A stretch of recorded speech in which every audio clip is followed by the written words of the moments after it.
اپنی عبادت پر رب کا شکر ادا کرنا چاہیے. ان سے جو کوتاہیاں ہو گئی ہیں رب کی بارگاہ میں ہمیں عہد کرنا چاہیے, وعدہ کرنا چاہیے پروردگار عالم ہم سے جو کوتاہیاں ہو گئی ہیں اب یہ کوتاہیاں نہیں کی جائے گی. عزیزان ملت اسلام میں بڑی تیزی کے ساتھ پڑھتا ہوں, یہ تو ساتھ کی بات ہو گئی. ہمیں اہتمام کیا کرنا ہے جمعے کا؟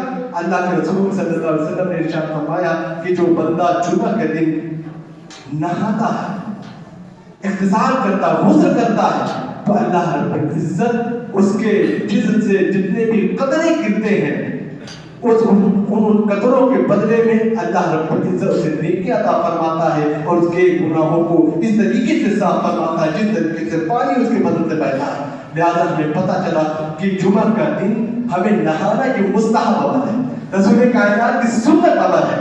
ہمیں چاہیے کہ ہم نہانے کا بھی اہتمام کریں. دوسری چیز آتی ہے کہ کیونکہ یہ عید کا دن ہے, سردار دن ہے, دن کا سردار ہے, تو ہمیں اچھا لباس بھی پہننا چاہیے, زیب تن کرنا چاہیے. عزیزان ملت اسلامی یہاں رک کر کے میں پھر وہی ایک مثال دینا چاہتا ہوں کہ ہم دوسری کسی پارٹی میں جاتے ہیں, دوسری کسی یہاں مہمان نوازی میں جاتے ہیں, ہم جاتے ہیں جب تو ہم عمدہ سے عمدہ لباس پہن کر کے جاتے ہیں. کسی کی بارگاہ میں جاتے ہیں, کسی کے دیار میں جاتے ہیں, کسی کی محفل میں جاتے ہیں, تو اچھے سے اچھا عمدہ لباس تیار ہو کر کے جاتے ہیں.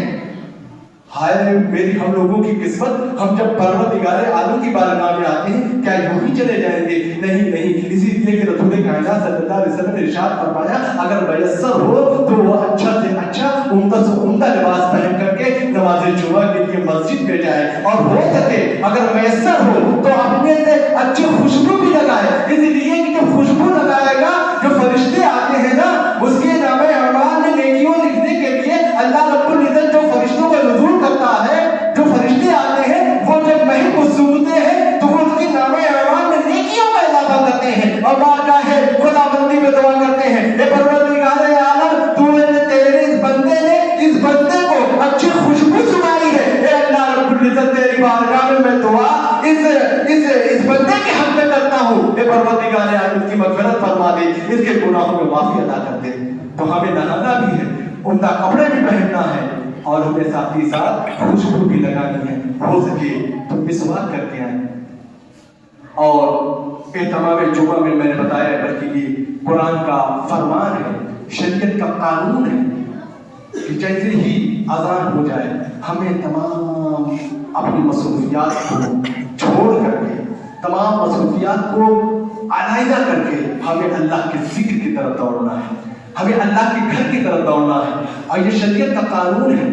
عزیزان ملت اسلامیہ, ہم لوگوں کو اپنا معاشرے کا حال ہم دیکھ رہے ہیں. صرف یہاں مڈالہ کی بات نہیں کر رہا ہوں, میں اوورآل پوری کمیونٹی کی بات کر رہا ہوں, پورے معاشرے کی بات کر رہا ہوں, پورے سماج کی بات کر رہا ہوں. حال یہ ہوتا ہے کہ مؤذن اللہ اکبر کی صدائیں بلند کرتا ہے, تب حضرت جو ہے کیا بولتے ہیں تولیہ لے کر غسل خانے کی طرف دوڑتے ہیں.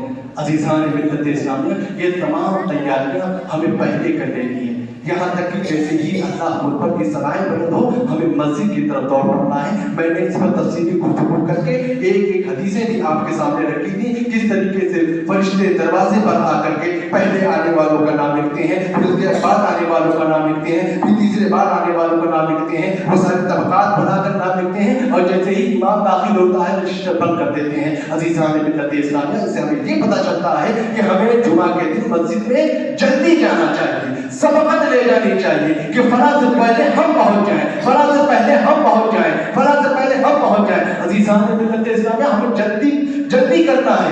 نماز جمعہ ادا کرنے کے لیے مسجد ہمیں پہلے سے پہلے آنا ہے. اس کے ساتھ ساتھ ہمیں اور بھی اہتمام کرنے ہیں. کیا اہتمام کرنا ہے؟ آپ دیکھتے ہو کہ یہاں خطبہ بھی ہوتا ہے. خطبہ کے بھی آداب میں نے سمجھائے ہیں آپ کو, بڑی اچھے طریقے سے, سلیقے سے, طریقے سے بیٹھ کر کے, مؤدب ہو کر کے بیٹھ کے, ادب کے ساتھ بیٹھ کر کے خطبہ کا سننا بہت ضروری ہے. یہاں تک کہ علماء فرماتے ہیں تقریباً یہ واجب کی منزل میں ہے, واجب کی منزل میں ہے. کیوں؟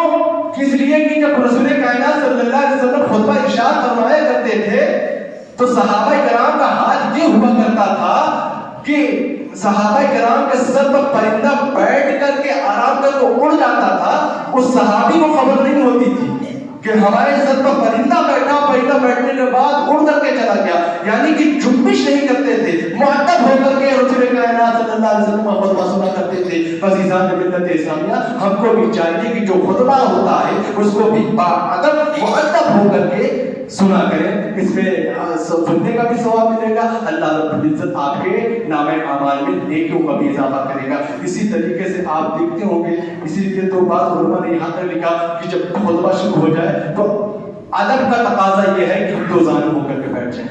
ये कोई जरूरी नहीं है, ये मसला समझ लीजिए, जरूरी नहीं है। उलमा ने आदाब में लिखे हैं, ये आदाब है खुतबे का। आदमी मुअद्दब कब समझा जाएगा? क्या पैर फैला के बैठाएगा तब मुअद्दब समझा जाएगा? भाती मार के बैठाएगा तब मुअद्दब समझा जाएगा? जिस एतबार से मुअद्दब समझा जाए वो एतबार, वो वैसा तरीका अपनाना चाहिए। तो उलमा ने लिखा दो जानू बैठने में ये ज्यादा अदब होता है। इसलिए देखिए उलमा ने फरमाया कि दो जानू होकर के बैठ जाइए। अदब का तरीका ये है, इस तरीके से हाथ बांध लीजिए। ये कोई जरूरी नहीं है, ये अदब के तरीके हैं जो खुतबा के आदाब में से हैं। करेंगे तो अल्लाह रब्बुल इज्जत सवाब अता फरमाएगा, एहतमाम करने का, आदाब को ख्याल करने का। नहीं करते हैं आप जिस तरीके से कंफर्टेबल तरीके से बैठिए, लेकिन बातें नहीं करनी है, आपको हरकत नहीं देनी है, दूसरे कोई कलाम नहीं करना है। यहाँ तक कि उलमा ने लिखा कि अगर कोई सलाम कर ले तो सलाम का जवाब भी नहीं देना, जबकि सलाम का जवाब देना वाजिब होता है। लेकिन उलमा ने फरमाया अगर आप खुतबा सुन रहे हैं, जुमा का या इधर खुतबा सुन रहे हैं, अगर कोई सलाम करता तो सलाम का जवाब भी नहीं देना है आपको। क्यों? क्योंकि लब को चुपिश मिलेगी। यहाँ तक कि इन्नल्लाह व मलाइकतहू युसल्लूना अलन नबी वाली जब आयत पढ़ी जाती है तो आपको जरूर भी इस तरीके से नहीं पढ़ना है कि आपकी ये लब हिले, लब आपकी हरकत करे, बल्कि दिल ही दिल में अगर आप पढ़ना चाहते हैं तो रसूल कायनात की बारगाह में जरूर पढ़ सकते हैं। क्योंकि अगर खुतबे दूसरे खुतबे में ये आयत करीमा पढ़ी जाती है, पहले खुतबे में दरूद शरीफ पढ़ा जाता है। हो सकता है कुछ लोग पढ़ना शुरू कर देते हैं, नहीं नहीं, इसका भी हमें ख्याल रखना है। हमें दिल ही दिल में हमें रसूल कायनात की बारगाह में दरूद व सलाम का हदिया पेश करना है। अज़ीज़ान मिल्लत इस्लामिया, ये आदाब जुमा है। अगर हम इसको बजा लाएंगे तो यकीनन हम इहतमाम जुमा करने में सक्सेस हो जाएंगे। और जब इहतमाम जुमा में हम सक्सेस हो जाएंगे तो अल्लाह रब्बुल इज्जत न सिर्फ हमारी इबादत कबूल करेगा बल्कि हमको इसका अजर अजीम भी अता फरमाएगा, सवाब भी अता फरमाएगा और हमारी नजात का ज़रिया भी नजर आएगा। अज़ीज़ान मिल्लत इस्लामिया, हमारी बेटी के साथ मैं सोच रहा हूँ कि आज इसको मैं ये जुमा का जो बाब चल रहा है इसको बंद कर दूँ।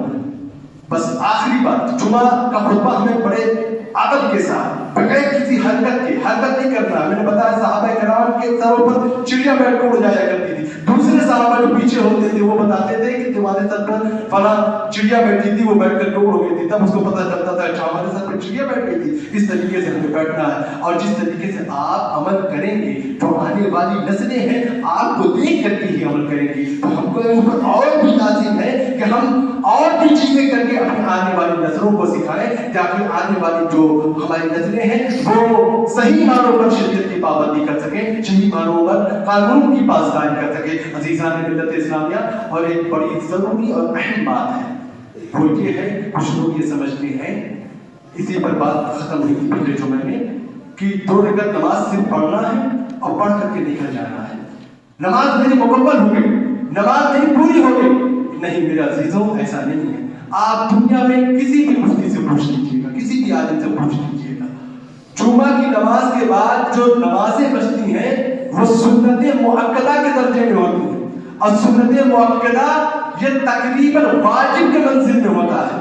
जिस तरीके से आप नमाज़े इशा के बाद फित्र अदा करते हैं वो वाजिब नमाज है, या ज़कातुल ईदुल फित्र अदा करते हैं या ईदुल अज़हा अदा करते हैं, ये वाजिब नमाजें हैं। अज़ीज़ान मिल्लत इस्लामिया, जो उस दर्जे की नमाज है। और उलमा फरमाते हैं कि अगर ये नमाज, अगर कोई शरई उज़्र रहा, एक आध बार छोड़ दिया तो छोड़िए, कोई बात नहीं, लेकिन उज़्र होना चाहिए, शरई उज़्र होना चाहिए। किस वजह से छोड़ रहे हैं, वो वजह शरई है कि नहीं शरई है, कि आप अपने माहौल के लिए छोड़ रहे हैं, आप अपने रहमत के लिए छोड़ रहे हैं, खेल कूद के लिए छोड़ रहे हैं, हा हुलू करने के लिए छोड़ रहे हैं, ये शरई उज़्र नहीं है। शरई उज़्र ये है कि आप सख्त अलील हैं, आपको बेतहाशा दर्द हो रहा है या कहीं पड़ोस में आग लग गई है, जो भी शरई उज़्र बनते हैं इतनी बड़ी फहरिस्त है। शरई उज़्र है तो आप निकल सकते हैं, वो भी एक आध बार की रुख्सत है। लेकिन अगर किसी ने इसकी आदत बना ली तो अल्लाह फरमाते हैं कि इसका भी मुआवजा होगा, इसकी भी पूछ होगी, इसका भी हिसाब होगा कि तुमने सुन्नत मुअक्कदा क्यों तर्क की, और इसका तारीख गुनाह कबीरा का मुर्तकिब होगा। गुनाह कबीरा करने वाला होगा, यानी झूठ के गुनाह कबीरा है, ज़िना के गुनाह कबीरा है, चोरी के गुनाह कबीरा है, ज़िना के गुनाह कबीरा है। ये आप उस लेवल का गुनाह कर रहे हैं, लेकिन हमें पता नहीं होता है, बस तो नमाज बड़ी बड़ी तेजी के साथ बाहर हो गए। अजीज़ान मिल्लत इस्लामिया, नहीं पता था कोई बात नहीं, अब पता हो गया। अब चाहिए कि हम उसकी नमाज जुमा अदा होने के बाद जो सुन्नतें बाकी हैं उसको अच्छे से अदा करें, और अदा करने के बाद रब की बारगाह में दुआ भी करें। परवरदिगार आलम ने जो तेरी बारगाह में सजदे किए हैं, अगर कोई काली खाली गलती हो गई हो, अपने फजल से माफ फरमा कर अपनी बारगाह में कबूल फरमा ले, और इसी तरीके से तौफीक और रफीक अगले जुमे तक अता फरमाए। यकीनन परवरदिगार आलम अपने प्यारे आका सल्लल्लाहु अलैहि वसल्लम, अपने प्यारे नबी सल्लल्लाहु अलैहि वसल्लम से तो खैर में न सिर्फ हमारे अमाल को कबूल फरमाएगा, बल्कि हमें नजात का फरमाना भी अता फरमाएगा। अजीज़ान मिल्लत इस्लामिया, अभी मैं आया बस दो जुमले नमाज के ताल्लुक से। एक जनाजा रखा हुआ है, अल्लाह ताला उनकी मग़फ़िरत फरमाए, खरीक रहमत फरमाए, जन्नतुल फिरदौस में आला से आला मकाम अता फरमाए। आप मुझे इंसाफ से बताइए, वो कहवाने में लेटा हुआ नहीं, अगर आमाल सालिहा करके गया होगा तब तो पुकार पुकार के कह रहा होगा कि मुझको अपनी मंजिल की तरफ जल्दी ले चलो, मुझको अपनी मंजिल की तरफ जल्दी ले चलो, मुझे मेरी कब्र तरफ अपनी मंजिल की तरफ जल्दी ले चलो। नहीं, कहीं अगर उसके आमाल में नेकियां कम होगी तो यही कहता होगा, हाय मुझे किस तरफ ले जा रहे हो, हाय मुझे किस तरफ ले जा रहे हो। अजीज़ान मिल्लत इस्लामिया, मैं आपको सिर्फ समझाना ये चाह रहा हूँ, आज आपके पास ताकत है, आज आपके पास कुव्वत है, आज आपकी सांसें चल रही हैं, आज आपकी धड़कन चल रही है, आज आपके पास ताकत है, कुव्वत है, इबादत कर सकते हैं, रियासत कर सकते हैं, अपने आमाल सालिहा अपने नामे आमाल में नेकियों का इजाफा कर सकते हैं। कल को कोई काम आने वाला नहीं है, बाप भी छोड़कर चला जाएगा, बेटा भी छोड़कर चला जाएगा, रिश्तेदार भी छोड़कर चले जाएंगे, अजीज़-ओ-क़रीब भी छोड़कर चले जाएंगे। ज़्यादा से ज़्यादा उसके लिए दुआ मग़फ़िरत कर सकते हैं, उसके लिए दुआ कर सकते हैं, इसके अलावा कुछ नहीं कर सकते। ऐ लोगों, ज़रा होश से ना भूलो, कल की जो अबदी ज़िंदगी है, जो आखिरी आखिरत की ज़िंदगी है, जो असली ज़िंदगी है, आज हम उसकी तैयारी करना शुरू कर दें। कल को कोई काम आने वाला नहीं है। वो तो अच्छे काम को कहवाने में लिटा करके, संदूक में लिटा करके, ऊपर से तक लगा करके लौट आएंगे। नावाबाद तो हमें भुगतना पड़ेगा, सवाल के जवाब तो हमें देने पड़ेंगे। फरिश्ते आकर पूछेंगे, तुमने फजर क्यों नहीं अदा की, ज़ोहर क्यों नहीं अदा की, असर क्यों नहीं अदा की, मगरिब क्यों नहीं अदा की, इशा क्यों नहीं अदा की, नाफरमानी क्यों करता रहा, अल्लाह की इताअत क्यों नहीं की, रसूल कायनात की सुन्नतों पर अमल क्यों नहीं किया। वहाँ कोई बाप दादा जवाब देने के लिए नहीं आएगा, बेटा जवाब देने के लिए नहीं आएगा, माँ जवाब देने के लिए नहीं आएगी, अजीज़ों करबत जवाब देने के लिए नहीं आएंगे। दुनिया में वो आंसू बहा सकते हैं, दुआएं कर सकते हैं, लेकिन वहाँ जवाब आपको देना होगा। मेरे बुजुर्गों और दोस्तों, आज सांसें चल रही है, ताकत है, कुव्वत है, आज अल्लाह का शुक्र है, हम सब कुछ कर रहे हैं। हमको जितनी जल्दी हो सके अपने गुनाहों से तौबा कर लेनी चाहिए, जितनी जल्दी हो सके उसकी बारगाह में सदा रेत हो जाना चाहिए। हमें इन जनाजों से इबरत लेनी चाहिए। कल हम भी इसी घटिया पर होंगे, इसी कहवाने में होंगे, कल हमको भी लोग पहुंचाने के लिए आएंगे, कोई साथ नहीं जाएगा। आपका जो साथ जाने वाली चीज है वो हमारे सालिहा है, जो आप यहाँ करके जाएंगे, यही काम आने वाली चीज है। अजीज़ान मिल्लत इस्लामिया, इन जुमलों के साथ मैं इस बात को यही खत्म करता हूँ और उम्मीद करता हूँ कि आप लोग जुमा का एहतमाम भी करेंगे और नमाज़ पंजागाना की पाबंदी भी करेंगे, और सिर्फ खुद ही पाबंदी नहीं करेंगे बल्कि दूसरों को भी तलकीन करेंगे कि आओ आओ आओ हम नमाज पढ़ना शुरू कर दें, इससे पहले कि हमारी नमाज का वक्त आ जाए, लोग हमारे ऊपर नमाज पढ़ने लगे। अभी देखिएगा कुछ देर बाद अभी इनकी जनाजा की नमाज पढ़ाई जाएगी, लोग नमाज जनाजा पढ़ने लगेंगे। लोगों आओ, और इससे पहले कि लोग हमारी नमाज पढ़े, हम नमाज पढ़ना शुरू कर दें, ताकि हम जब जाए अपने कब्र में जाए तो हम उनके कह सकें कि हम फजर की पाबंदी करने वाले हैं, हम ज़ोहर की पाबंदी करने वाले हैं, हम असर की पाबंदी करने वाले हैं, ताकि फरिश्ते ये कहें कि परवरदिगार आलम, ये देख तेरा बंदा आया है जो हमारे सालिहा का पैकर है, जो तेरी नाफरमानी करते हुए नहीं बल्कि तेरी फरमाबरदारी करते हुए आया है। तो रब्बुल जलाल का यही ऐलान हो कि के लिए जन्नत की खिड़कियां खोल दी जाए और इस तरीके से सुला दिया जाए जिस तरीके से नेक दुल्हन होती है, इसे क़यामत में उठा करके इसे जन्नतुल फिरदौस का मुद्दा सुनाया जाएगा। अज़ीज़ान मिल्लत इस्लामिया, आज हमारे हाथ पैर चल रहे हैं, जिंदगी बाकी है, अभी कुव्वत है, तवानाई है, अभी हमें इबादत में अपनी जिंदगी गुजारना चाहिए और यही दर हकीकत हमारी कामयाबी की भी ज़मानत है। इसलिए कुरान मुक़द्दस का फरमान है, अंतुमुल आलौना इन कुंतुम मोमिनीन, तुम ही दुनिया में सरबलंद रहोगे अगर तुम ईमान वाले हो। ईमान वाला आदमी कैसे होगा? जब शरीयत की पासदारी करेगा, जब शरीयत पर अमल करेगा। ऐ लोगों, आज जो ज़माने का क्या हाल है आप खुद देख रहे हैं। अगर हमें हाल बदलना है, हालात बदलना है, समाज बदलना है, सोसाइटी बदलनी है, कम्युनिटी बदलनी है, तो पहले हमको अपने आप को बदलना होगा। दूसरा बदले ना बदले, फलाने नमाज पढ़े ना पढ़े, मैंने बताया कब्र में आपसे आपके बारे में सवाल किया जाएगा, दूसरे के बारे में सवाल नहीं किया जाएगा। आप सुधरना शुरू हो जाइए, आप बहन करिए, आपसे हम सुधर रहे हैं, यकीनन ये सारे लोग करते रहेंगे, पूरी कम्युनिटी सुधरती हुई नजर आएगी। क्योंकि इस्लाह अपने से शुरू होती है, दूसरों से इस्लाह शुरू नहीं होती। दूसरों की कहने वाले को तनकीद कहते हैं। अल्लाह तबारक व तआला इन तमाम बातों पर सबसे पहले हमें अमल करने की तौफीक अता फरमाए, फिर आप सबको अमल करने की तौफीक अता फरमाए, पूरी सोसाइटी, पूरी कम्युनिटी को अमल करने की तौफीक अता फरमाए। आमीन व आखिर दावाना अल्हम्दुलिल्लाहि रब्बिल आलमीन। वक्त थोड़ा सा ज़्यादा हो गया, इसलिए ये बंद करना था। जो लोग सुन्नत नहीं अदा करें वो लोग सुन्नत अदा करें। सलाम।